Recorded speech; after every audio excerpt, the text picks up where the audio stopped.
Muy buenas tardes a todos. Buenas tardes.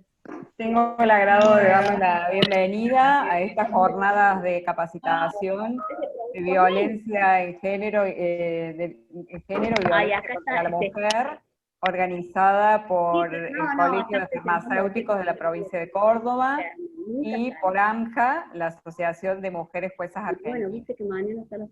Antes que nada, quiero agradecer muy especialmente al Consejo Directivo del Colegio de Farmacéuticos de la provincia de Córdoba, al director de la institución, su presidente, el farmacéutico Germán Daniele, a quien es vicepresidenta, Georgina Girardi, a la secretaria del Colegio de Farmacéuticos, Laura Cornaglia. También un agradecimiento especial a Isabel Tellado por toda la colaboración que ha realizado para la realización de estas jornadas. Y antes de presentarle a las disertantes del día de hoy, quiero darle el uso de la palabra a quien tiene una gran trayectoria judicial en la provincia de Córdoba, la doctora María Esther Cafure de Batistel, quien es en este momento la delegada y directora académica de la Oficina de la Mujer de la provincia de Córdoba. Además ha sido ex presidenta y ex vocal del Tribunal Superior de Justicia de la ciudad de Córdoba, y también es delegada de AMJA con sede Córdoba. Estimada doctora, tiene la palabra. Bueno, muchísimas gracias para todos, para todas y para todos. Bueno, vamos a tener una tarde muy linda en que nos vamos a enriquecer mutuamente. Yo quiero en este momento felicitar en especial al Colegio de Farmacéuticos, porque de esta manera se compromete a luchar por los derechos de las mujeres, porque en definitiva toda capacitación en materia de género y de violencia contra la mujer es una lucha por la igualdad real de los derechos de las mujeres. Por esa igualdad real es por la que nosotros estamos peleando. Pero para pelear por los derechos hay que conocer cuáles son esos derechos. Es verdad que hoy en todos lados se habla de género, de discriminación, de no violencia, pero no son muchos los que saben exactamente cuál es el contenido y el significado de estas palabras. ¿En qué consiste la violencia? ¿En qué consiste la discriminación? Y eso es lo que vamos a aprender de la mano de nuestras asociadas, que son las disertantes, para que emprendamos cómo en la vida diaria, todos los días, en nuestra casa, en el trabajo, en las reuniones sociales, se dan hechos de violencia, se dan hechos de discriminación que impiden que las mujeres consigan en la vida aquella meta que se propusieron, sino que su vida se propone y se desarrolla con una serie de obstáculos que impiden ese llegar a la meta. Creo sinceramente en el valor de estas capacitaciones.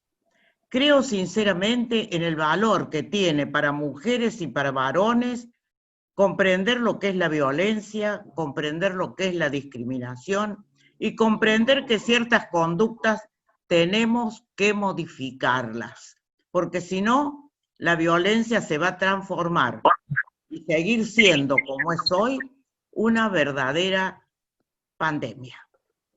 Espero que cada uno de ustedes, un varón o una mujer, lleven a su casa, lleven a su lugar de trabajo, lleven a sus amistades este mensaje. Este es el mensaje multiplicador que todos necesitamos. Muchas gracias de nuevo al Colegio de Farmacéuticos por este convenio con AMJA. Y esperemos que fueran muchas las organizaciones que se multipliquen para poder llevar este mensaje. Mujeres, varones, a conocer los derechos humanos de las mujeres, a defenderlos y a hacerlos una realidad. Esa es nuestra meta. Muchas gracias y las dejo con las expositoras. Le paso la palabra a las expositoras. Muchas gracias, doctoras, por sus palabras. Nos va a dar un saludo quien es el presidente del Colegio de Farmacéuticos de la provincia de Córdoba, Germán Daniele, nos quiere dar un saludo para el inicio de todas estas jornadas. Germán. Bueno, buenas tardes, bienvenidos al Colegio Farmacéutico de Córdoba, aunque sea de manera virtual. ¿Sí? Esta es su casa, sobre todo por este tipo de iniciativas, ¿sí? que las consideramos muy importantes, muy sensibles y muy oportunas a la vez. Quiero ser breve y dar algunos agradecimientos, sobre todo a los farmacéuticos y farmacéuticas que se están capacitando en este momento, que nos han dedicado su tiempo para, como bien decía la doctora María Esther Cafure, conocer de qué estamos hablando y a partir del conocimiento poder llevar adelante esta lucha tan noble, de un problema tan transversal que nos atraviesa a todas las clases sociales, y que más allá de los conceptos, de los principios o los valores que tiene el colegio farmacéutico, también no poder olvidar que mi madre es una mujer, mi señora es una mujer, mis hijas son mujeres, y justamente por eso considero muy importante este tipo de causa, este tipo de pelea. Quería agradecer de manera muy especial a la doctora Aida Tarditi, que creo que está por ahí, no la veo, porque estoy en pantalla más chiquita, pero la verdad que un gran cariño, un gran beso, doctora, porque la sentimos nuestra madrina, siempre nos acompañó en este tipo de inquietudes o iniciativas, así que lo menos que podíamos hacer era sumarnos también algo tan noble que están llevando adelante, porque no solo lo están tratando, sino se están haciendo cargo de esta problemática. Hacerse cargo de hacer esto, enarbolar una bandera y llevarla adelante, capacitar, enseñar y hacerse cargo de la causa. No solo con palabras, sino con hechos como es esta jornada, que creo que va a ser muy productiva. Así que gracias, Aida, por estar siempre cerca nuestro. Te tenemos muy cerca de nuestro corazón también, porque desde el principio nos ha acompañado, así que gracias por eso. Bueno, María Esther, tu dueña en este caso, voy a aclarar porque gracias también por tu tiempo, por ser nuestra anfitriona, no puedo dejar de agradecer eso. También un particular agradecimiento a Jorge Canté, que es nuestro asesor letrado, nuestro abogado, nuestro amigo, porque él fue el que intermedió mucho para que estas jornadas se lleven adelante, el que nos inculcó cuál era el camino con respecto a esta temática, así que también agradecérselo.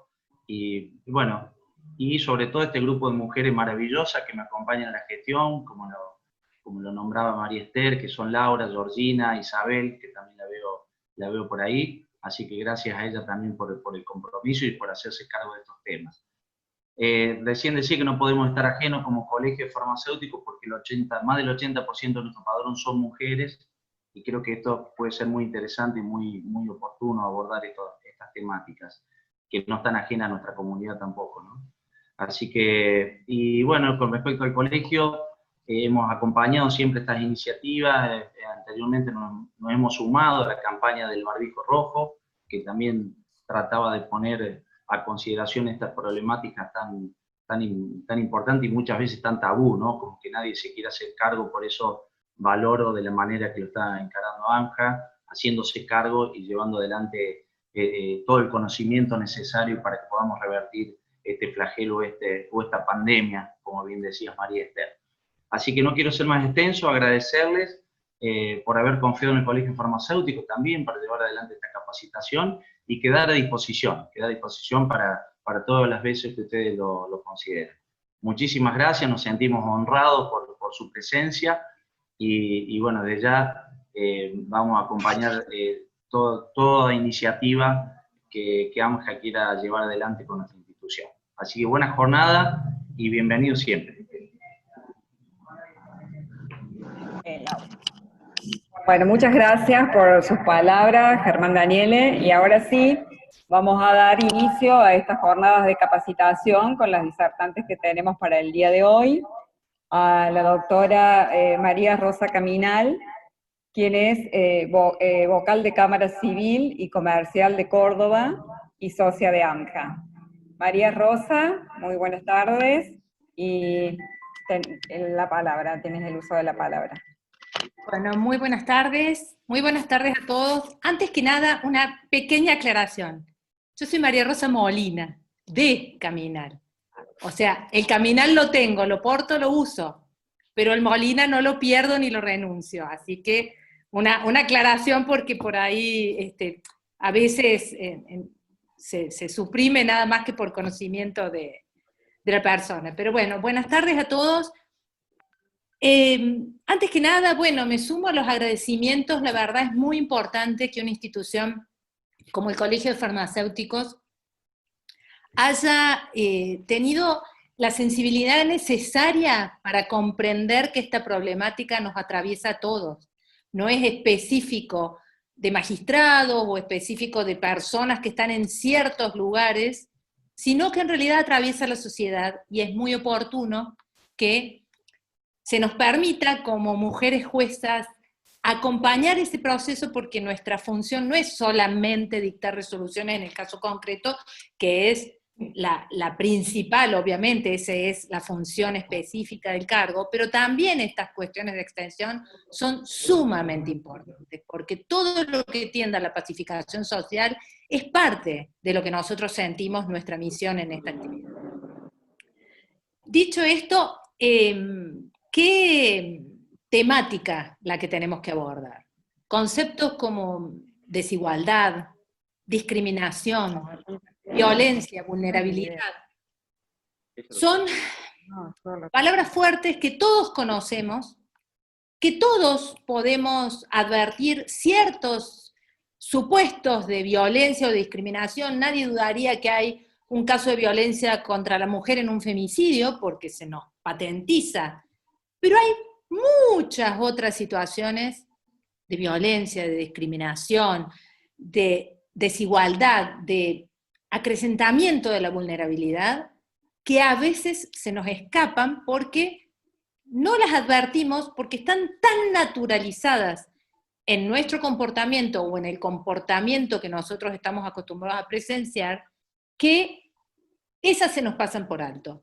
Y un poco la idea es, parte de esta charla, usarla para visibilizar esas situaciones. Para empezar, para poder, como disparador, vamos a ver un video, el primer video, María Esther, el del enlace.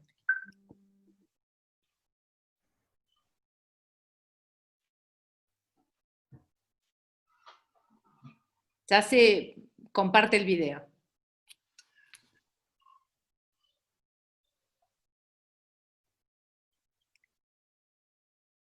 Bueno, bien, ¿está? Bien.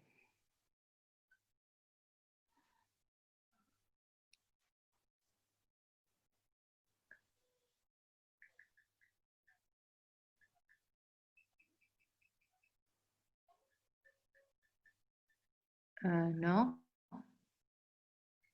Bueno, mientras María Esther lo puede localizar al video. Sí. Graciela. No es ese. No Sí, es ese. Estamos con un problemito, María, disculpa, estamos con un problemita ahí con la sube del video, así que si querés ir siguiendo. Bueno, voy avanzando y cuando ustedes estén, me avisan, porque ese era el disparador, pero bueno, primero hablamos, luego disparamos la idea. Dale. Bueno, un poco la idea es que comprendamos que discriminar no significa, no es lo mismo desigualdad que discriminación. ¿Por qué? Que tenemos diferencias, no tenemos dudas, pero no solo hay diferencias entre hombres y mujeres. Sí, no, ya estoy adentro, pero están... Hay diferencias también entre las distintas mujeres, entre los distintos hombres, y que haya diferencias y que seamos conscientes de la existencia de diferencias no tiene en sí una connotación negativa. ¿Cuándo se patentiza la connotación negativa? Cuando las diferencias que pudieran haber del orden que fueren son arbitrariamente utilizadas para la descalificación. Ese es el video. No, el anterior. Bueno, son arbitrariamente utilizadas para la descalificación. Esto es algo, por ejemplo, que vamos a ver en este video, que ya vamos a comentar. Prefiero que lo saquen urgente de ahí. Graciela, perdón, Graciela Vicila. Sí, ya está. Sí, está pasando bien ahora, el video corresponde. Gra, muteate.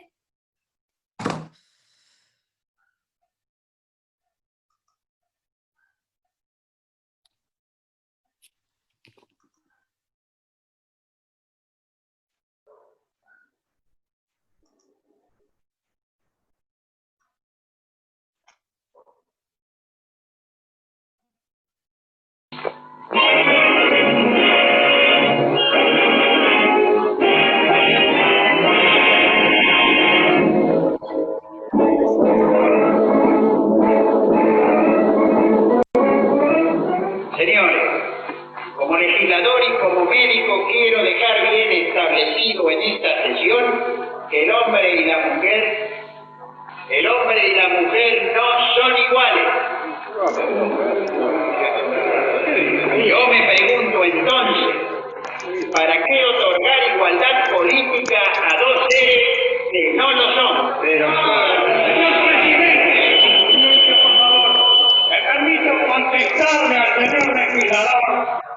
Le doy gracias a Dios de que el hombre y la mujer no sean iguales. ¿O acaso alguno de todos los que estamos aquí presentes piensa que existe en el mundo varón alguno capaz de dar a luz?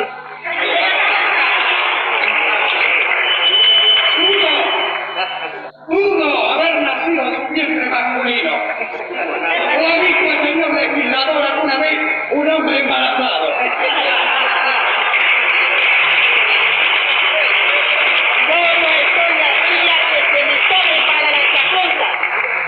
Yo no lo dudo. Y esto es lo que no hay que tomar para la chacota. No dudo en afirmar que la diferencia biológica en nada afecta la capacidad de hombres y mujeres para ejercer, señor presidente, idénticas aptitudes intelectuales.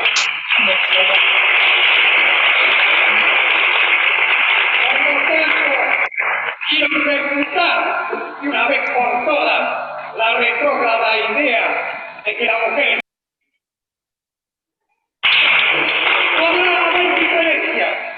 podrá haber diferencias, digo,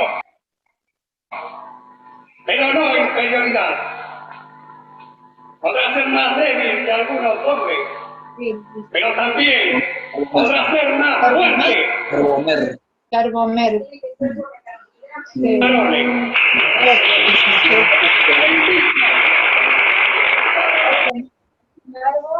Mer.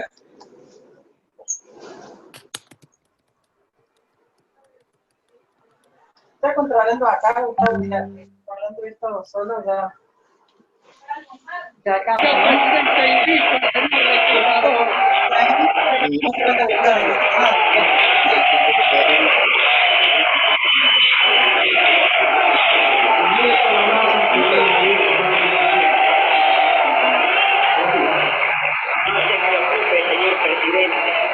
No me intimida la invitación del legislador. Investi. F5. No me intimida, porque es una verdad de la ciencia que el cerebro de la mujer pesa menos que el del hombre. Y me basta mi experiencia de médico para demostrar una vez más que hombres y mujeres no son iguales. ¡Gracias a Dios! Me alegra que al fin lo reconozca. No, digo gracias a Dios que no soy paciente suyo. La trascendencia del tema discutido ha suscitado... Bueno, se ha entendido, pero claro, hay un poca... Un pedido, por favor, muteen los micrófonos porque la interferencia, quien está hablando no lo advierte, pero es francamente mucha. Fíjense, esto que parece una mala película, en realidad es del siglo XX, y es una discusión real en el Parlamento argentino, donde con pseudos fundamentos científicos se pretendió avalar que las diferencias consustanciales entre mujeres y hombres eran justificativas de que a la mujer se la privara del derecho a votar. ¿Por qué les hablo de pseudos diferencias? Porque cualquier diferencia biológica de tamaño, de peso, del orden que fuera, no tenía real impacto en lo que se estaba discutiendo, que era la aptitud de la mujer para ser electora. Y fíjense cuán convenientes eran los pensamientos. La mujer daba luz, la mujer cuidaba a los hijos, la mujer los educaba para ser presidentes, pero no podía elegir el presidente. De aquel momento a hoy, mucho ha transcurrido, muchas conquistas ha logrado la mujer. Perdón, Esther, bueno, habría que sacar esta pantalla que ya no corre. Bueno, si puede ser que saquen la pantalla. Muchas conquistas ha llegado la mujer, pero existe una realidad que aún hoy tenemos que visibilizar y contra la cual aún hoy tenemos que operar, trabajar y esforzarnos. ¿Cuál es? El piso pegajoso y el techo de cristal. Ustedes hagan solo datos estadísticos de CEO de empresas, de cargos jerárquicos importantes, de distintas valoraciones de los papeles que cubre en espacios de poder y de decisión la mujer, y van a ver que existen, obviamente. Tenemos una Angela Merkel, nadie lo discute, la nueva vicepresidenta de Estados Unidos es mujer, tenemos muchas, de hecho, muchísimas mujeres que se han destacado y que han llegado y que han podido superar este techo de cristal. Pero la realidad es que sigue siendo mucho más difícil, siendo mujer en general, tener acceso a los cargos de poder y de decisión, que lo que ocurre con los hombres por el solo hecho de ser tales. O sea, es una realidad que seguimos teniendo que visibilizar. Hay una cuestión que debemos destacar. Esto es el utilizar elección arbitraria de diferencias que pueden existir. No estoy discutiendo si el cerebro de la mujer pesa más o menos. No es ese el punto. El punto es cualquier diferencia derivada de una posible diferencia anatómica tiene relevancia a los fines de que acá se discutía, o a cualquier otro fin que se pueda discutir. La respuesta negativa se impone. ¿Y qué es lo que nos está pasando? Para nosotros es muy fácil en los casos claros, como les decía. Un femicidio nadie lo duda. Es muy fácil, por ejemplo, cuando advertimos un bullying, cuando detectamos quién es el sujeto activo o agente de bullying y quién es la víctima de bullying. ¿Cuál es el problema? El problema en el bullying es el entorno silente. O sea, sobre lo que hay que operar, a quien hay que informar, a quien hay que formar, es al entorno silente en el bullying. ¿Por qué? Porque ese entorno silente, al no meterse, facilita o permite la existencia de bullying. Y también esto se da en la discriminación contra la mujer.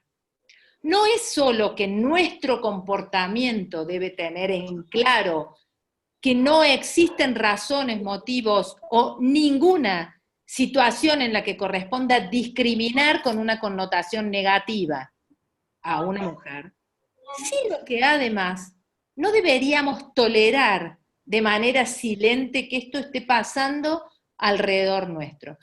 Fíjense que nosotros, por ejemplo, en el Poder Judicial tenemos, yo no voy a hablar de leyes porque eso ya lo van a hacer mis colegas, entonces esto es algo más de tipo social, pero en el Poder Judicial nosotros tenemos la obligación legal, cuando detectamos situaciones de violencia contra la mujer, hacer lo que fuere necesario para neutralizarla, para evitar que siga generando perjuicios.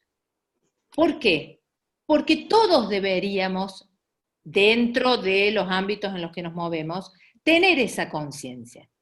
Tener esa conciencia que donde hay discriminación no hay respeto de los derechos, donde hay vulnerabilidad tenemos que estar para acompañar, apoyar, y la vulnerabilidad, desgraciadamente, todos sabemos que la vulnerabilidad puede obedecer a muchas cosas. Aquí estamos tratando específicamente la vulnerabilidad por género, que sería la que... ¿Qué pasó? Ah, 65. Si pueden mutear, por favor, los micrófonos. Sería la que nos convoca. Pero esta vulnerabilidad por género, ¿qué pasa si además le adicionamos?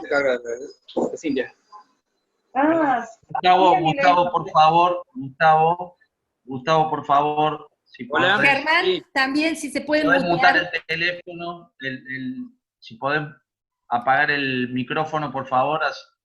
Gracias, Gustavo.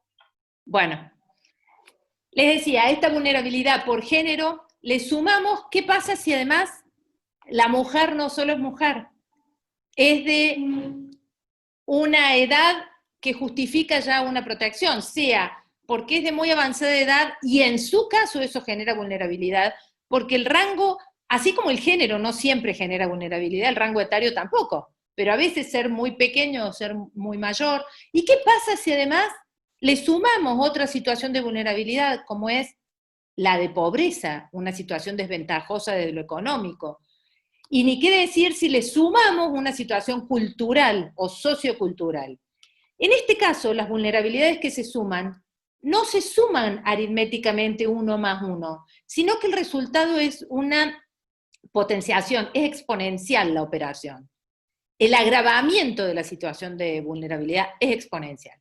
En todos estos casos, les decía, nosotros estamos llamados todos, no solo el Poder Judicial, a no ser ese entorno silente que permite la vulneración de los derechos, y porque no me está pasando a mí, no intento. Yo no hablo de armas tomar, no hablo de situaciones de generar violencia para evitar la violencia. Hablo sencillamente de evitar estas omisiones conscientes que coadyuvan a que se consolide una situación de vulnerabilidad, de discriminación y de violencia. En este contexto, hay otra cuestión que yo quiero tocar hoy, que tiene que ver con el lenguaje. Por eso yo les decía que yo iba a tocar situaciones de violencia o microviolencias que están tan naturalizadas a veces que no somos conscientes de que existen y que deben ser modificadas las conductas. Si me permiten, les voy a leer un pequeño extracto de palabras de Julio Cortázar. Julio decía, hay palabras clave, palabras cumbre, que condensan nuestras ideas, nuestras esperanzas y nuestras decisiones, y que deberían brillar como estrellas mentales cada vez que se las pronuncia. Sabemos muy bien cuáles son esas palabras en las que se centran tantas obligaciones y tantos deseos. Libertad, dignidad, derechos humanos, pueblo, justicia social, democracia, entre muchas otras. Este discurso cerraba Cortázar diciendo, porque la historia es el hombre, y se hace a su imagen y a su palabra. El valor de las palabras se llama. En este caso, Cortázar rescata, este es un discurso pronunciado en el 81 por el 5º aniversario de la dictadura argentina en Madrid, y él rescata el valor positivo de las palabras, el contenido positivo de las palabras. Pero esto me trajo a colación que hace muy poco leí un artículo excelente en Comercio y Justicia, escrito por una secretaria de un juzgado de penal juvenil, que se refería a cómo con el lenguaje construimos realidad. Cómo creamos realidad con el uso del lenguaje, por eso hay que ser criteriosos y prudentes cuando usamos el lenguaje. Y esto no es solamente por el impacto de una palabra o el significado de una palabra, sino también por la intención con la que se usa. Una misma palabra en este contexto puede ser utilizada de un modo de construir una realidad negativa o positiva. Un ejemplo, si yo a mi nieto le digo mi tesoro, vení tesoro, mi tesorito, etc., nadie dudaría que tesoro, tesorito tiene una connotación positiva. Si alguien a una empleada le dice, a ver tesoro, si aprendemos a hacer lo que estoy esperando que hagas, nadie dudaría que la misma palabra tiene una connotación fuertemente negativa. Una palabra bella tiene una connotación negativa. Esto recuerda también cuando fue el Congreso de la Lengua, que Fontana-Rosa hablaba de las malas palabras, y hablaba de que las malas palabras no necesariamente son malas, que pueden, en cierto contexto, tener un uso adecuado. De la misma manera, las buenas palabras no necesariamente son buenas, sino que pueden tener un uso inapropiado y a partir de la palabra construir una realidad negativa. Si yo a alguien con mi palabra permanentemente le destaco su ineptitud para la realización de una tarea, en algún momento esa persona va a estar convencido de que no puede. Va a estar convencido de que no puede.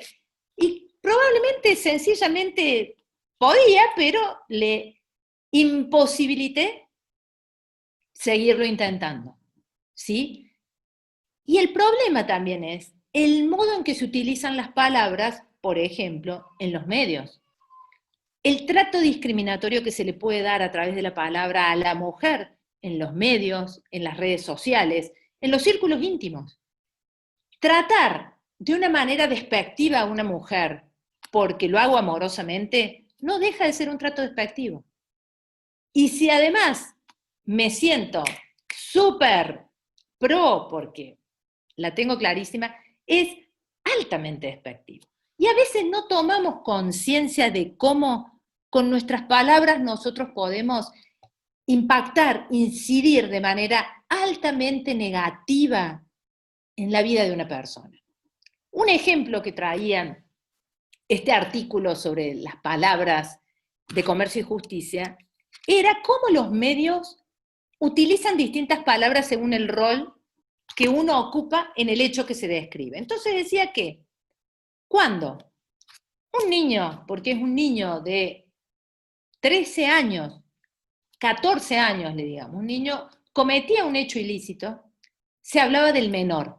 El menor, ¿por qué? Porque se asocia al menor en conflicto con la ley penal. Entonces hablamos de un menor.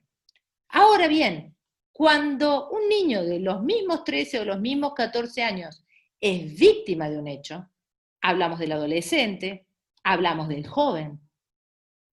Y ustedes me dirán, pero menor en sí no tiene una connotación negativa, pero está usada con una connotación negativa. El uso de la palabra menor en ese caso tiene una connotación negativa. Fíjense, cuando un hecho objetivo es menor, sí es menor, tiene 12, es menor, ok, sí, podría decirse. Sin embargo, el uso de la palabra estigmatiza. Con las mujeres pasa lo mismo. Por así que yo amigablemente utilice una característica física para designar a alguien, puede ser neutro, pero también puede ser estigmatizante, también puede ser discriminador, y como todo esto también puede ser violento. La violencia psicológica se construye con lenguaje. Y el lenguaje no es solo el lenguaje verbal. Cuando nosotros hablamos de lenguaje, hablamos de los tipos de lenguaje. Y particularmente en este contexto, quiero destacar el lenguaje verbal, pero además el lenguaje corporal. Cuando yo acompaño una expresión de la índole que fuera, con gestos, con modos, con tonos de voz, con manera de decir las cosas, claramente puedo modificar el discurso, puedo modificar el impacto que tengo con el destinatario y no necesito el lenguaje verbal. Un gesto denostativo a veces es suficiente. El lenguaje sí, dije algo no, pero dije, alguien viene, nos plantea un gesto. ¿Es violencia? Sí, es violencia. La percibimos como violencia y el problema es que muchas veces no. El problema es que muchas veces no percibimos como violencia estas situaciones cotidianas. Bueno, pero nunca le voy a poder decir nada. No, claro, le vamos a poder decir muchas cosas. pero se los vamos a poder decir de una buena manera. Le vamos a poder decir sin que esto, si a mí con lo que yo no estoy de acuerdo es con el modo en que hizo las cosas, yo no ataco a la persona, ataco el modo en que hizo las cosas. Cuestiono el modo en que hizo las cosas. No digo que... Perdón, María Rosa, quedarían unos minutitos ya para ir cerrando la disertación. Entonces, en esto, sí, 10 minutitos me quedan, ¿sí? Porque en función del horario de empezar, ahí terminamos. Bueno, se me fue la idea, pero bueno, la idea era esta, del lenguaje como constructor de realidad y de la manera en que tenemos que ser criteriosos al momento de la utilización del lenguaje. Y ahora vamos a entrar al último tópico, para lo cual, María Esther, te voy a pedir que pases el segundo video. Pásame, por favor, el otro videito. Ahí lo paso.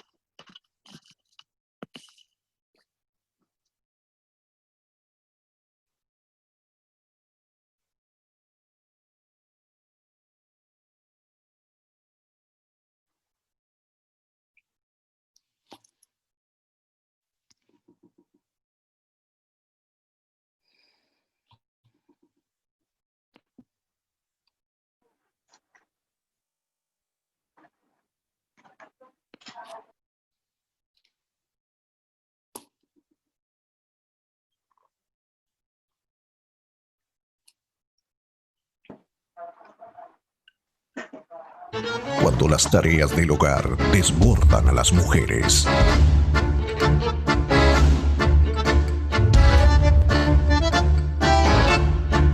Un grupo de hombres que resuelve todo tipo de problemas aparecerá y las ayudará, haciendo lo que mejor saben hacer: simular. ¿Qué hay que comprar? Decime y lo hago. ¿Por qué estás haciendo todo eso sola? No eres avisado. Si vos no me lo decís, yo no puedo saberlo. No soy adivino. Pichi, tranquila. Yo te ayudo.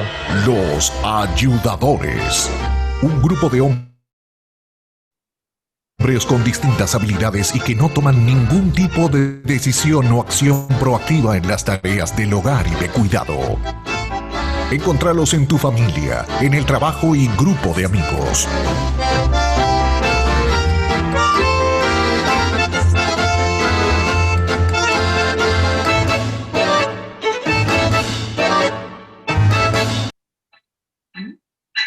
Bueno, muchas gracias. El cierre decía que ayudar no alcanza, es compartir el tema. Esto tiene un tono gracioso, en realidad entraña una situación francamente seria. ¿Cuál es? Que la mujer hoy tiene la carga del multitasking, tiene que ser apta para todo, tiene que llevar el hogar, la mujer cuidadora, tiene que ser madre, educar a los chicos, estar con los chicos que no pueden ir al colegio.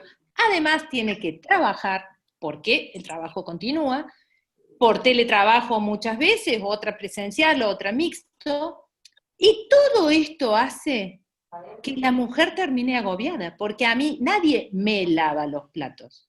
Se lavan los platos en que se come. O sea, nadie me colabora. Hacen por la casa común. Es algo que esta idea, ¿y por qué se las traje a colación? Porque son conductas, como yo le decía, a veces son microviolencia o micro desconsideraciones, o no tan micro. Y la desconsideración también es una forma de violencia. En estos momentos en los cuales las mujeres tenemos la carga, esta que les decía, el multitasking, tener que hacer de todo, además, estar más tiempo en casa cuidando a los chicos que no van a la escuela, y su maestra a su vez está súper complicada con todo lo que significa el Zoom, las actividades, o sea que no es que se nos complicó a todos, ¿sí? Y el teletrabajo ha traído de la mano que se repiten situaciones de desigualdad para las tareas del cuidado de la casa, pero estuve todo el día afuera y yo estuve todo el día adentro. Hay que poner en consideración, y eso también es algo a tener en consideración del rol de la mujer, porque no teletrabajamos cómodas en casa, al contrario, lo que en un lugar de trabajo nos lleva 4 horas, en casa nos lleva 7, por las continuas interrupciones. Y esa es otra valoración que tenemos que hacer cuando encargamos teletrabajo, respetar los tiempos de nuestras empleadas, que no están 24 horas a nuestra disposición porque están en casa, y cuando alguien está haciendo teletrabajo, respetar que eso también implica una carga adicional de muchas cosas. Y estas son también microviolencias que tenemos que empezar a internalizar, porque es muy corriente que la mujer cuidadora sea casi como un designio natural que tenemos por el solo rol de ser gestantes, y no es así. Es uno de los roles y lo hacemos encantadas, pero yo no necesito ayuda en mi casa, yo necesito compartir labores. Y esa es la idea. Y esto se traslada al trabajo, se traslada a todos los ámbitos, porque estos estereotipos de comportamientos que esperamos de las mujeres, a las cuales a la vez le pretendemos que trabajando son iguales, no pidas un descansito extra porque somos iguales, perfecto. Entonces no me pidas que sea yo la que siempre me encargue de ciertas tareas femeninas. Un poco la idea de esta introducción al tema, porque ya mis colegas van a hablar de cuestiones más jurídicas, era visibilizar situaciones de desigualdad que están socialmente, desgraciadamente, aceptadas y generalizadas. Las nuevas generaciones lo tienen más claro. Las nuevas generaciones a veces tienen más claro esto como muchas otras cosas. Pero es nuestra labor cotidiana advertir cuando tenemos estas conductas y evitarlas, modificar estos comportamientos, generar otros compromisos para evitar concretar acciones que puedan ser violentas o discriminatorias contra las mujeres. Muchísimas gracias a todos. Muchísimas gracias, María Rosa. Excelente la disertación, muy clara. Pido disculpas por las interferencias que hemos tenido, pero bueno, por ahí no había muy buena señal recién, por eso ese desperfecto. Pero bueno, ahora vamos a pasar a presentar a nuestra segunda disertante del día de hoy, a la doctora Graciela Vigilanti, quien es jueza civil, comercial, de conciliación y familia de primera nominación de la ciudad de Altagracia. Doctora, buenas tardes. Tiene el uso de la palabra. A ver, actívame el audio. Tendría que activar el audio, doctora. Sí, buenas tardes. Y como hemos tenido todas estas demoras, lo que voy a hacer es un agradecimiento general, tanto a AMJA como al Colegio de Farmacéuticos, haber logrado un convenio que tal vez con algunos inconvenientes en el inicio para poder comenzar esto, lo que pueden llegar a ser conversatorios o talleres, se puedan mejorar más adelante, y creo que va a ser fructífero para todos, porque nosotros, sobre todo en la tarea de juez, necesitamos de ustedes, sobre todo en esta pandemia, hemos necesitado muchísimo de ustedes, y un diálogo y la posibilidad de escucharlos, de intercambiar opiniones, me pareció una hermosa experiencia compartirla. Agradecer a la querida doctora Cafugre y a Marta Pérez que lo propusieron, y a Esther, que estuvo siempre atenta a ver cómo podíamos organizarlo. El tema que me toca a mí no es de los más gustosos a veces para recibir, son más áridos, el tratamiento normativo, y entonces intenté hacerlo a través de un PowerPoint, porque para lograr la explicación de qué marco normativo nos está regulando, cómo viene, necesitábamos saber la evolución histórica de esto que han podido apreciar con María Rosa sobre las desigualdades. Yo para esto sí voy a necesitar compartir pantalla.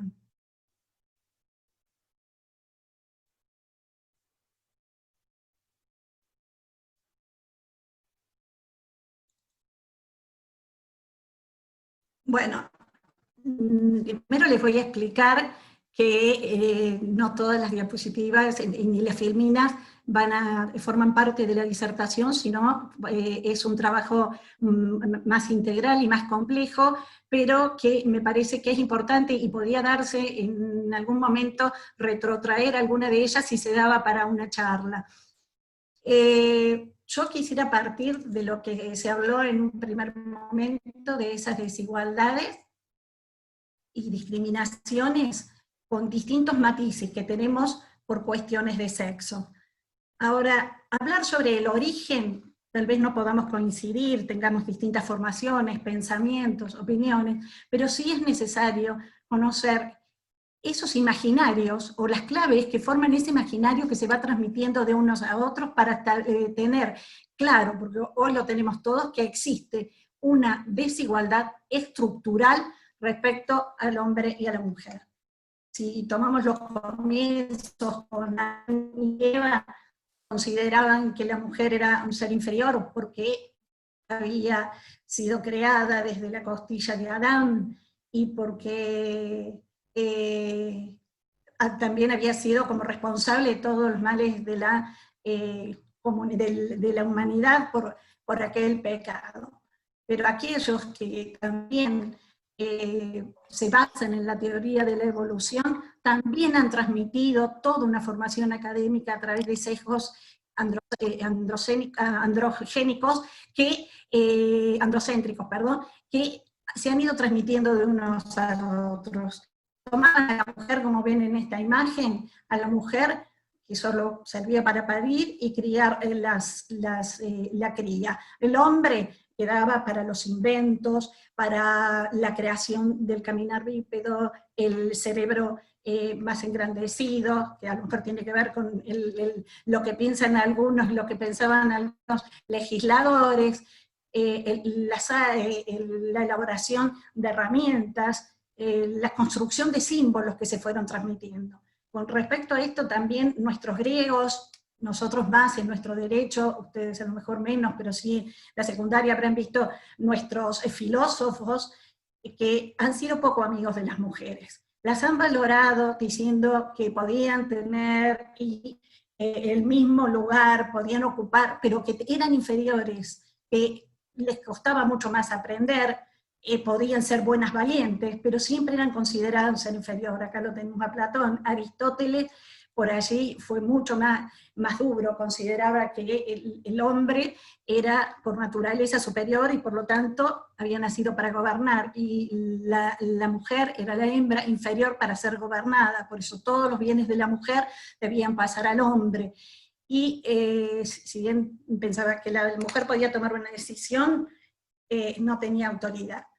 Yo le explico todo esto, y además, sumado a esto, el sistema patriarcal existente también en Roma, y que se fue extendiendo a la humanidad, tomó un solo modelo, el modelo masculino, el modelo de poder, donde la mujer era reproductora y también una mercancía, como premios de las distintas batallas. Y acá creo que es lo importante para partir de dónde surge este imaginario. El dominio, la impotencia, el liderazgo que tenía el hombre, formó un orden simbólico que se fue transmitiendo a través de las distintas manifestaciones, ya sea mitos, religiones, interpretaciones, y la superioridad del hombre se estableció como única estructura posible. Por eso habrán escuchado que yo dije que es una desigualdad estructural, es una estructura construida. ¿Construida por quién? Por los hombres. Cuando escuchan muchas veces las leyes han sido escritas por los hombres, y uno no conoce un poco la historia, termina diciendo, no, pero hay también legisladoras mujeres. No, cuando nosotros partimos desde nuestros orígenes, o lo que tenemos posibilidad de ver, podemos tomar conciencia de esta desigualdad estructural, y que muchas religiones han intentado sostenerla. Yo voy a seguir para evitar este tema, porque es muy interesante para entrar cómo el cristianismo, el judaísmo pueden enaltecer la figura de las mujeres, pero nos llevaría tiempo. Preferiría empezar a hablar de aquellas teorías filosóficas o mujeres que han estado defendiendo a las mujeres, los derechos de las mujeres, la igualdad, antes de lo que nosotros conocemos con el término feminista. Entre ellas, conocen a Santa Teresa de Jesús de Ávila, y una promotora de grandes cambios, pero también muy preocupada por la situación de la mujer. No la quería solo oyente, sino que fuera oída. Ella misma tuvo que expresar todos sus conocimientos con una humildad, porque si no creían que ella quería ser mucho más sabia que el hombre.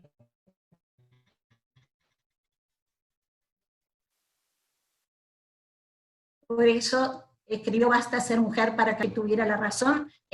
Pensaban que lo hacía de soberbia.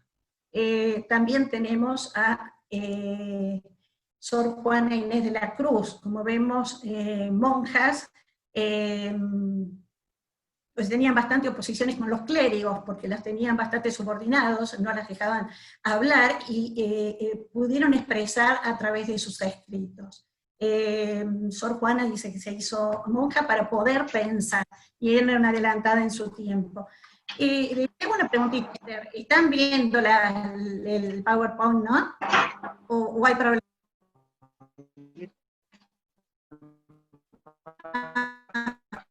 Se está viendo perfecto, doctora. Se está viendo. Bueno, y llega el iluminado donde comienza una nueva visión, una nueva lucha, fraternidad, igualdad, libertad, la libertad reflejada por una mujer, y sin embargo la Asamblea termina aprobando la Declaración de los Derechos del Hombre y del Ciudadano. La mujer que había ayudado en toda esa actividad y lucha por esos derechos no era reconocida, hasta que viene Olympe de Gouges 3 años después, y redacta la Declaración de los Derechos de la Mujer y la Ciudadana. Olympe de Gouges termina bajo la guillotina por todas estas complicaciones, y ella decía, si una mujer puede ir al cadalso, también tiene el derecho a estar en la tribuna. Y la verdad, yo considero que ha sido una de las primeras que ha trabajado además ante la oposición masculina, enfrentándose, y por eso termina como termina, y elaborando una carta que para la época era adelantada. También tenemos la inglesa Mary Wollstonecraft, especialmente con varios libros, pero especialmente con el libro de Vindicación de los Derechos de la Mujer, y la frase que más me sorprende de ella es: ¿quién hizo del hombre el juez exclusivo si la mujer participa con él del don de la razón?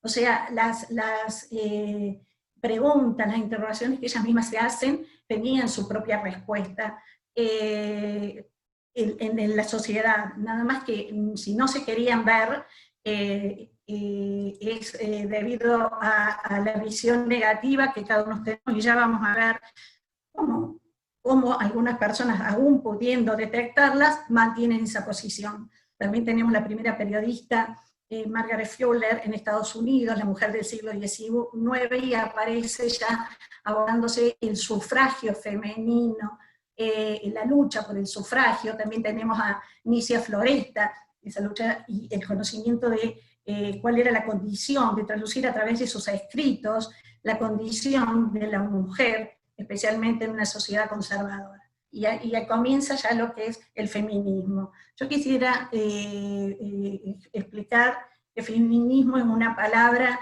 no es un igualitarismo, pero es una palabra que suele ser utilizada, y como decía María Rosa, mal utilizada. Es un igualitarismo y no es igual a igualitarismo, porque el igualitarismo es muy general y puede darse en otras situaciones. Acá estamos hablando de que la palabra feminista traduce la lucha de la mujer y los derechos de la mujer. ¿Y cuál es su lucha? La igualdad con el hombre. Por eso cuando a veces atacan a algunas feministas por algunas acciones, sabemos que en todos los movimientos y en todas las lucha puede haber personas que tengan, pero el feminismo lo que plantea es la igualdad, es lo que venimos reclamando desde la antigüedad. Y el origen dieron en un primer momento filósofo socialista, está para la igualdad de los derechos del hombre y la mujer, pero a las personas, los varones que tenían algún trastorno con el tema de su virilidad. Y la sufragista francesa, Orléans Hubertin, en el año 1882, toma este concepto. El feminismo es un igualitarismo, sin embargo, el machismo termina siendo una inferioridad. ¿Por qué? Porque excluye. Acá, tratando de traerles a alguien que a lo mejor es más cercano a ustedes, la traje a Marie Curie, que abrió las puertas y fue a la ciencia, fue la primera en obtener el doctorado en física, y mientras obtuvo, junto con su marido, el premio Nobel, muchos las descalificaban porque la consideraban que era la asistente de su marido. Cuando llegaron las investigaciones del polonio, recién ahí empieza a reconocerse. Creo que ustedes habrán estudiado todos los sufrimientos, cómo ella llevó a cabo toda esta tarea de investigación y no quería por allí tratos especiales. Esto lo vamos a ver después, como nosotros en nuestra época sí necesitamos algunas legislaciones y algunas medidas positivas para poder lograr el equilibrio. Pero eso pensaba ella. Y también rescaté de Marie Curie el hecho de que ella se transportaba en bicicleta, y la bicicleta ha sido uno de los aportes para la emancipación de la mujer, porque les permitió ya no esperar ser conducidas por los carruajes, hasta modificar su vestimenta, por más que podemos ver muchas mujeres, las sufragistas de Londres estaban con sus vestidos largos y con bicicleta. Por eso Susan Anthony, que es una feminista estadounidense, habla del uso de la bicicleta hecho más por la emancipación de la mujer que la mujer misma. Traje esta foto de Susan Anthony con Elizabeth Cady porque ambos eran sufragistas. Fue la primera mujer que decidió ir a un día de elecciones y votar. Y como era una persona con una gran lucha, porque fue abolicionista, anti-alcohol, estuvo con el tema del antialcoholismo, la dejaron entrar. Recibió una sanción y recién este año Donald Trump logró indultarla, perdonarla por haber sufragado.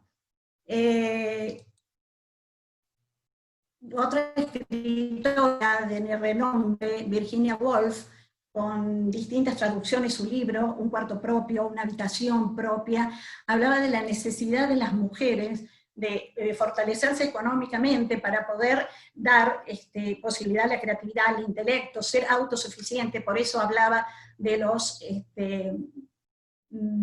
sueldos que debían ser positivos y equivalentes, o sea, que el hombre no hiciera sentir a la mujer como dependiente para que ella pudiera escribir. De allí la necesidad de tener un lugar propio, abastecerse. También con el tema de la independencia, sostenía que el feminismo es una actitud interna, pero depende como lucha colectiva. Y con su frase, no se nace mujer si no se llega a serlo, que ha sido cuestionada por muchos, lo que quiere evidenciar que la mujer, tal cual, con los roles y estereotipos que tenemos ahora, son producto de la educación. También relacionados con ustedes, tenemos la primera médica argentina, Cecilia Grierson, que en el acta de examen le ponen unas notas altísimas, aunque no le permiten luego practicar cirugía, conste que estoy evaluando a un ser inferior. No dejaban de colocarle las notas muy buenas, pero debían colocarle que no estaban evaluando a un varón. También tenemos a Virginia Woolf, con el diario La Voz de la Mujer en Santa Fe, si bien era anarquista, pero acá la podemos ver, también tuvo problemas con sus propios congéneres, por eso ella decía, si vosotros queréis ser libres, con mucha razón nosotras, doblemente esclavas del hombre y de la sociedad. Ya se acabó aquello de anarquía, libertad, las mujeres a fregar, salud. ¿Por qué? Porque ellas también querían independizarse de sus propios compañeros en luchas políticas, pero que también la sometían a ellas. Y sobre todo, el tema de Virginia Voltaire, de su lucha por los derechos laborales. Tenemos a la, creo que conocida por ustedes más que por nosotros, Elvira Rawson, crea el primer centro feminista, una médica que tiene un mensaje ejemplificador para los políticos. Los hospitales son del pueblo y no de los gobiernos, porque en la Revolución del Parque en 1890 ella cuidó de todos y hasta tuvo que procurar llegar a atenderlos por sus propios medios, porque como ella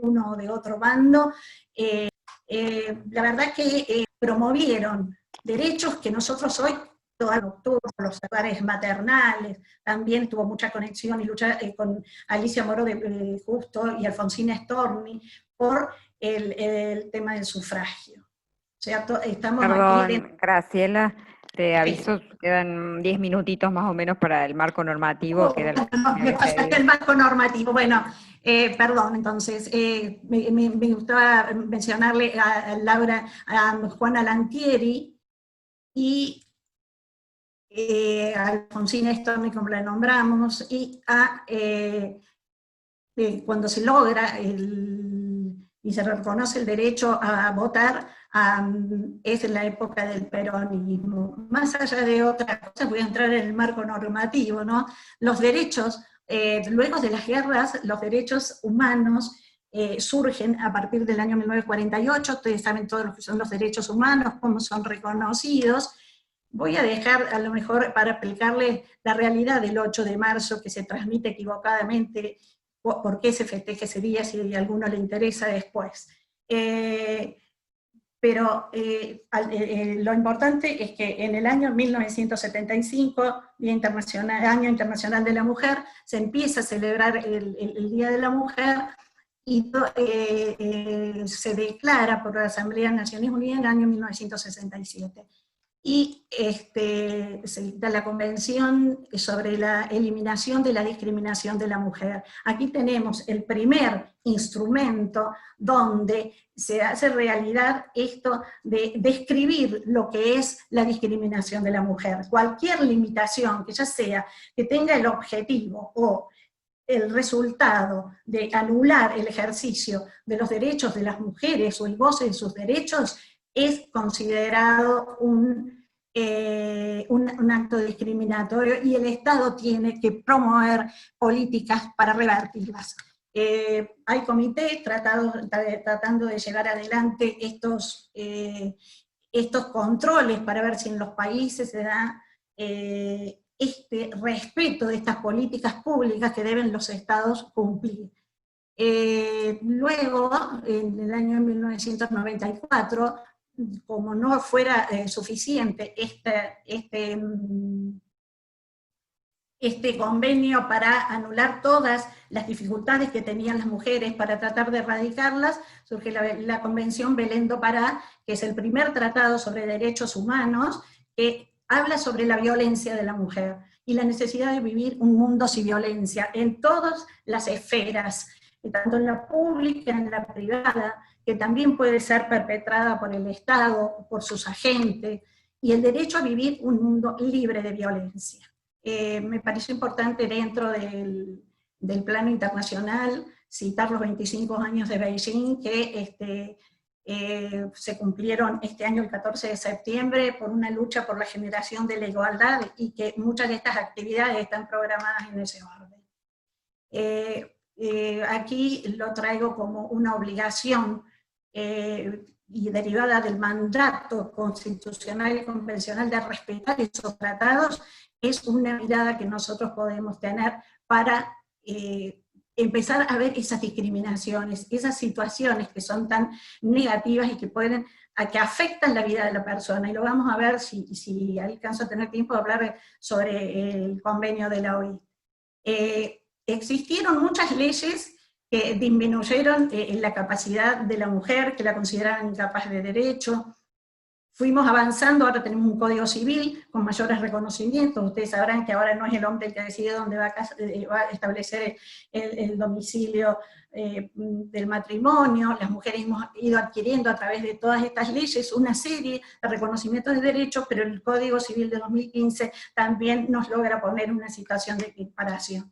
Y con respecto a las leyes de violencia de género, tenemos en Córdoba, surge, y en esto la doctora Caffuere tiene mucha intervención en la sanción de la ley 9283, que es la ley de violencia familiar, que es una ley que tiene las características preventivas para tratar de detectar la violencia. A veces llegamos tarde y también tenemos que ver cuáles son las acciones que podemos tomar para que no vuelvan a repetirse, o bien para tratar de paliar aquello que ha sucedido. Y los bienes tutelados son la vida, la integridad psicofísica, la sexual de la mujer. Y recién, después que se sancionara en Córdoba la ley de violencia familiar, nuestro país,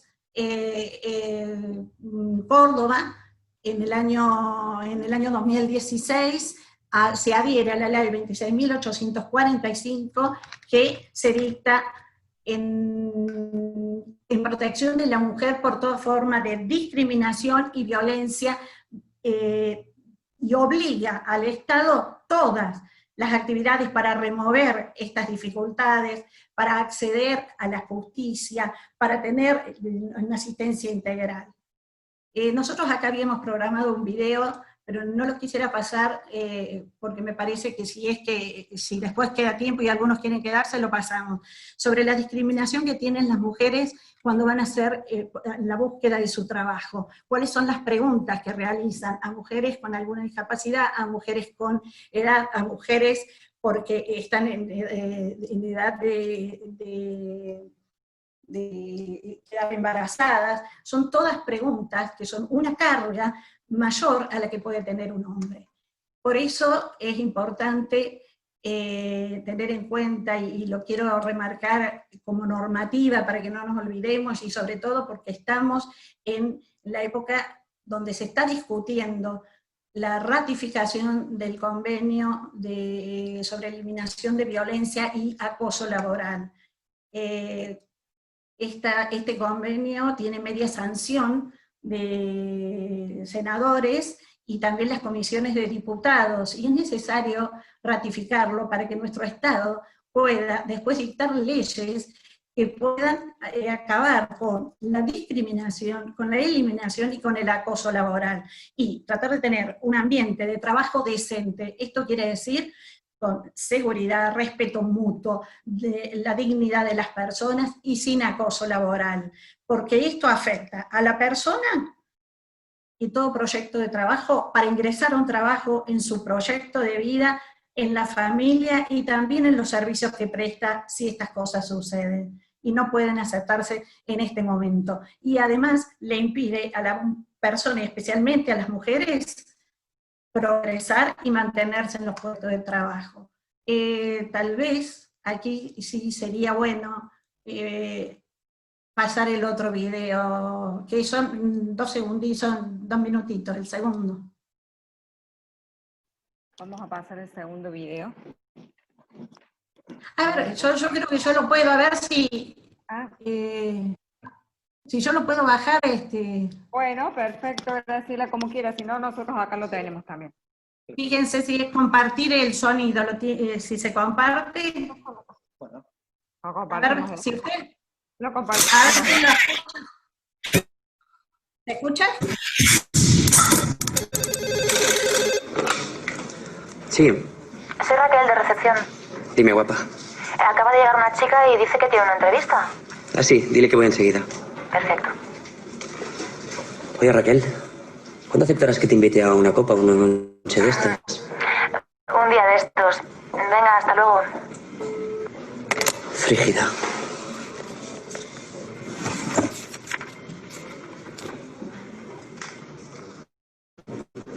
¿Por qué coño no pondrán la foto?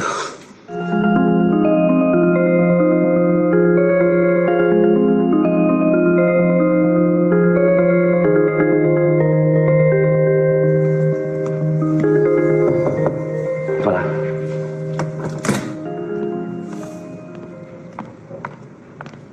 Buenos días.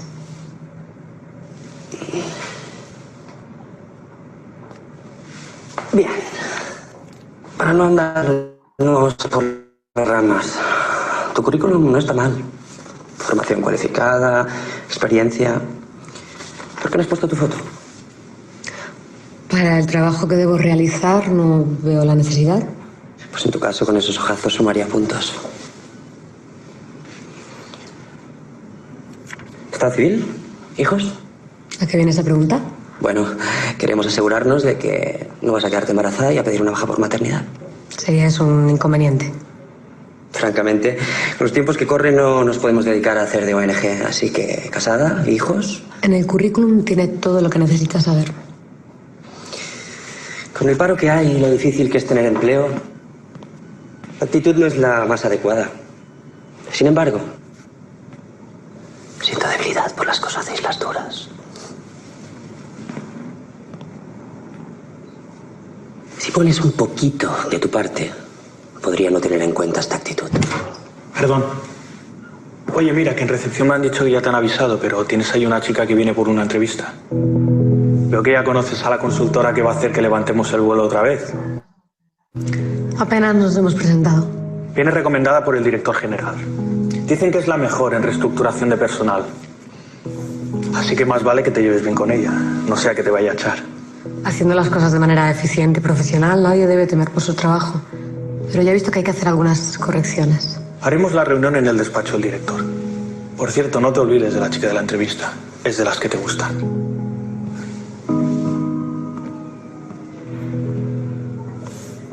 Con la de paro que hay y lo difícil que es tener un empleo, tu actitud no es la más adecuada.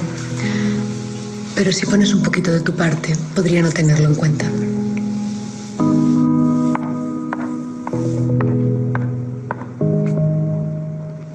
Por cierto, ¿cuánto hace que no actualizas tu currículum? Yo quisiera, como para concluir, tener en cuenta que todas estas normativas, la lucha seguida y llevada a cabo por todas esas mujeres para el reconocimiento de los derechos. Contando con la aplicación de estos tratados internacionales, tenemos la posibilidad de efectuar una nueva mirada, una perspectiva que nos ayude a detectar las discriminaciones y verificar cuándo se están produciendo estas situaciones, porque parecería gracioso en el video, pero muchas mujeres no solo están sometidas a esa situación, sino a muchas otras, a veces para poder ingresar al trabajo. Es más, a veces el acoso laboral y la violencia laboral también es ejecutada por las propias mujeres. ¿Por qué? Porque utilizan los mismos patrones que tenemos que erradicar. Y por eso a mí me resulta mucho más grave cuando una mujer lo utiliza, porque es una lucha incansable, gente que ha perdido la vida para enfrentar esto, esta igualdad, tratar de desconstruir.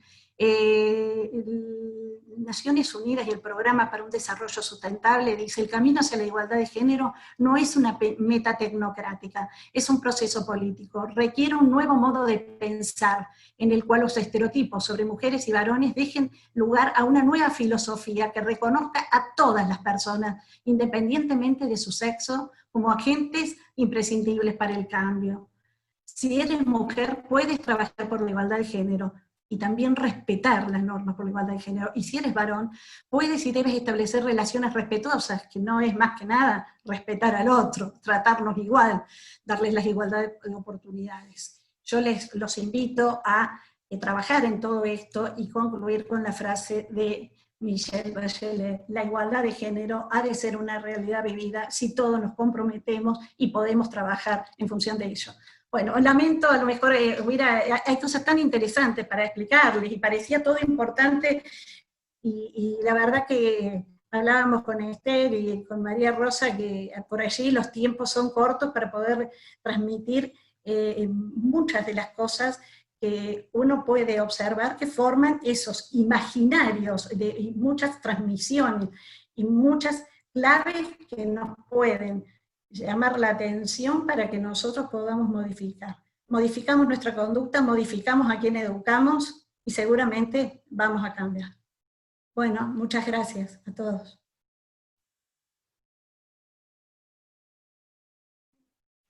Bueno, muchísimas gracias, doctora. Excelente, brillante la disertación. La verdad que, bueno, los tiempos son acotados, es difícil por ahí tener que abreviar en tan poco tiempo, pero ha sido muy interesante la exposición.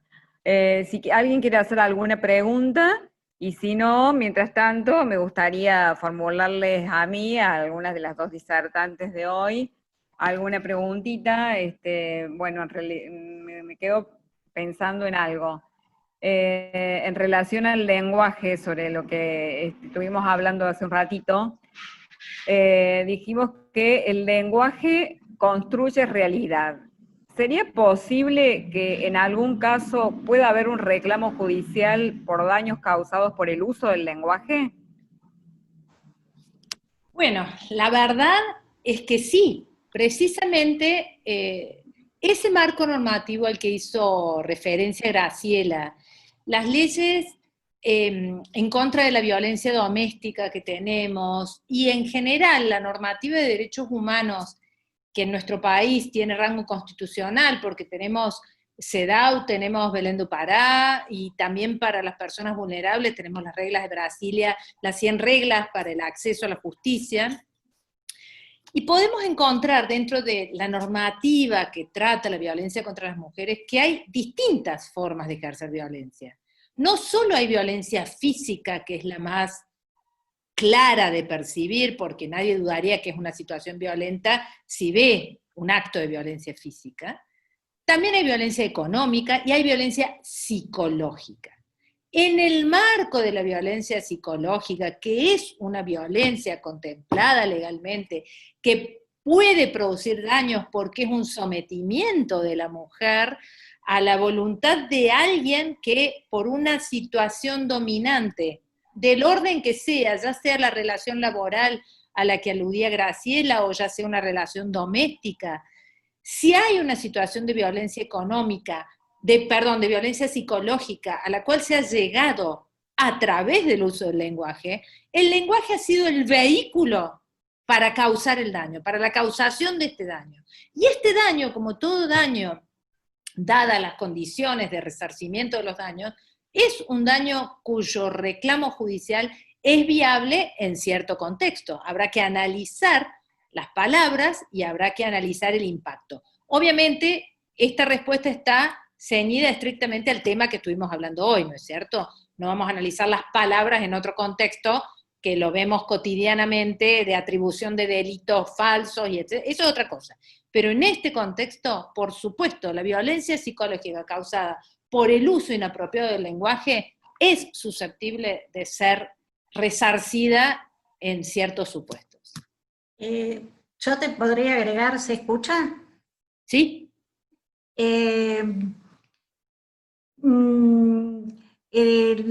María Rosa habló en especial sobre el tema de la indemnización y la reparación, y tenemos también otra vía. Nosotros ahora estamos recibiendo muchas denuncias sobre el trato, sobre la omisión, sobre que no me mira y me desprecia, que era un poco lo que decía ella, y hemos tenido que dictar medidas como talleres para construir, para que puedan comenzar a tratar de una manera diferente a la propia pareja, y ver si más adelante pueden seguir, porque se está presentando, se están animando, porque antes era o la mujer muy golpeada, nosotros tenemos una problemática con violencia familiar, y la problemática está en que la verdadera sometida, que no lo puede ver, por eso necesitamos trabajar con mucha gente, o con distintas instituciones, porque no lo puede ver. A nosotros nos llegan de otras instituciones y nos dicen, pero la están maltratando. El año pasado teníamos, lo único que yo tenía era un informe de unas psicólogas que habían hablado y manifestaban la preocupación por esta pareja. Hago constataciones, solo se escuchaban gritos, entonces me dice, los gritos, y le digo, lamentablemente ahora los gritos tienen un efecto distinto. Trabajamos 5 meses con esa señora, pero 5 meses con muchas audiencias, hasta que un día apareció llorando sola y me dijo, se acabó. Le tengo que contar que es cierto, todo lo que usted dijo, todo lo que dijo, o sea, nos cuesta muchísimo la que persona verdaderamente sometida a una situación de violencia, que la pueda visibilizar ella, reconocer y no sienta la culpabilidad por realizar una denuncia. Por eso creo que las farmacias, que son los consejeros y psicólogos de muchos, porque van a la farmacia y le cuentan, además de ser médicos, y por eso para mí era muy importante citar a Juana Lantieri, que también fue una mujer que fue y emitió un sufragio. Ella no la sancionaron, pero esa era argentina, sola, y quería hacer el servicio militar porque quería votar, y votó ella sola, pero porque también era farmacéutica. Digo, bueno, acá compartimos, farmacéutica, abogada, teníamos, y luchando por la protección de las mujeres, los médicos que se han dedicado a las enfermedades de las mujeres cuando muchos no se dedicaban. Entonces, creo que tenemos que trabajar en conjunto, que sí se podrían establecer algunas otras cosas para ver más adelante qué es lo que uno puede hacer. Totalmente. Para reconstruir en principio y para educar. Yo comparto con las primeras que pusieron el acento en la educación. Las primeras feministas. Esa era la idea de cierre. Y lograr la economía. Si me permitís, Graciela, la educación en esto es fundamental, por eso yo les decía que las nuevas generaciones vienen con otro chip en un montón de cosas. Un mundo verde, otras pautas de relación, y entre otras también tienen ciertas, o hay que asegurarse de que tengan ciertas cosas de respeto. Esto que plantea Graciela, de la imposibilidad de la mujer víctima de percibirse como tal, es algo que a veces nos cuesta comprender cómo puede ser. Pero fíjense ustedes que cuando vimos los estudios del síndrome de Estocolmo, decían, claro, el secuestrado que se enamora del secuestrador y que no puede salir de este círculo vicioso. Es exactamente eso. No pueden salir del círculo vicioso porque por temor, por imposibilidad, por impotencia, por desconocimiento, por falta de percepción del propio valor personal. Muchas veces esta vulnerabilidad está afectada por una permanente degradación de la mujer como tal, que hace que la mujer se autoperciba como menos, y eso le impide levantar cabeza.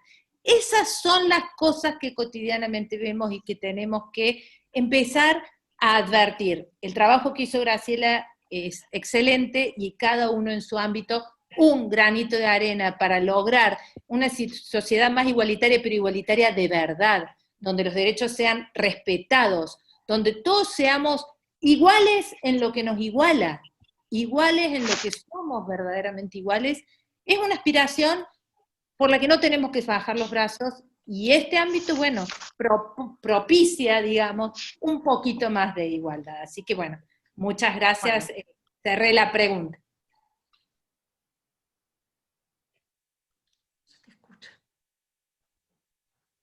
Ahí está.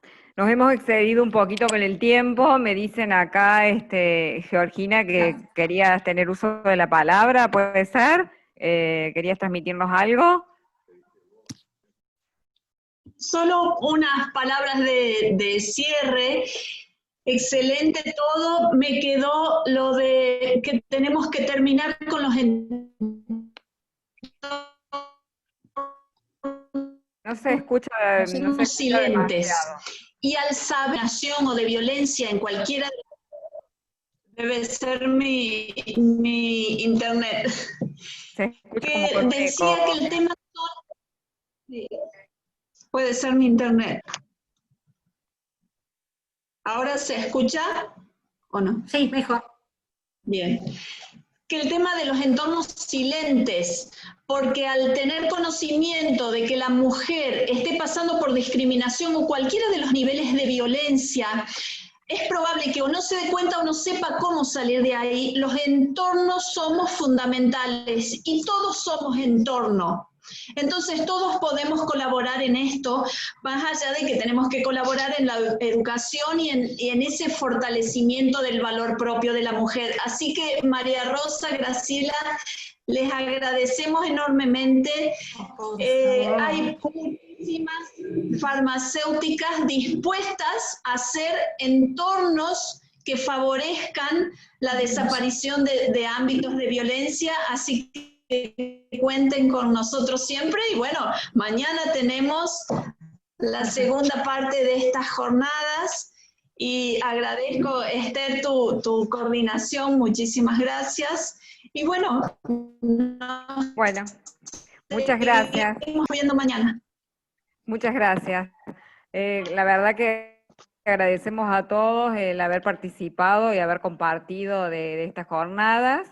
Entiendo que ha habido algunos desperfectos, pero bueno, entiéndanos que es la primera vez, así que obviamente alguna cuestión teníamos que tener. Pero bueno, nos han encantado las disertantes y para mañana vamos a tener a 2 capacitadoras, las doctoras Patricia Calandín y Dolores Romero. Así que bueno, les agradecemos por el tiempo, por la participación y los esperamos mañana. Muchas gracias.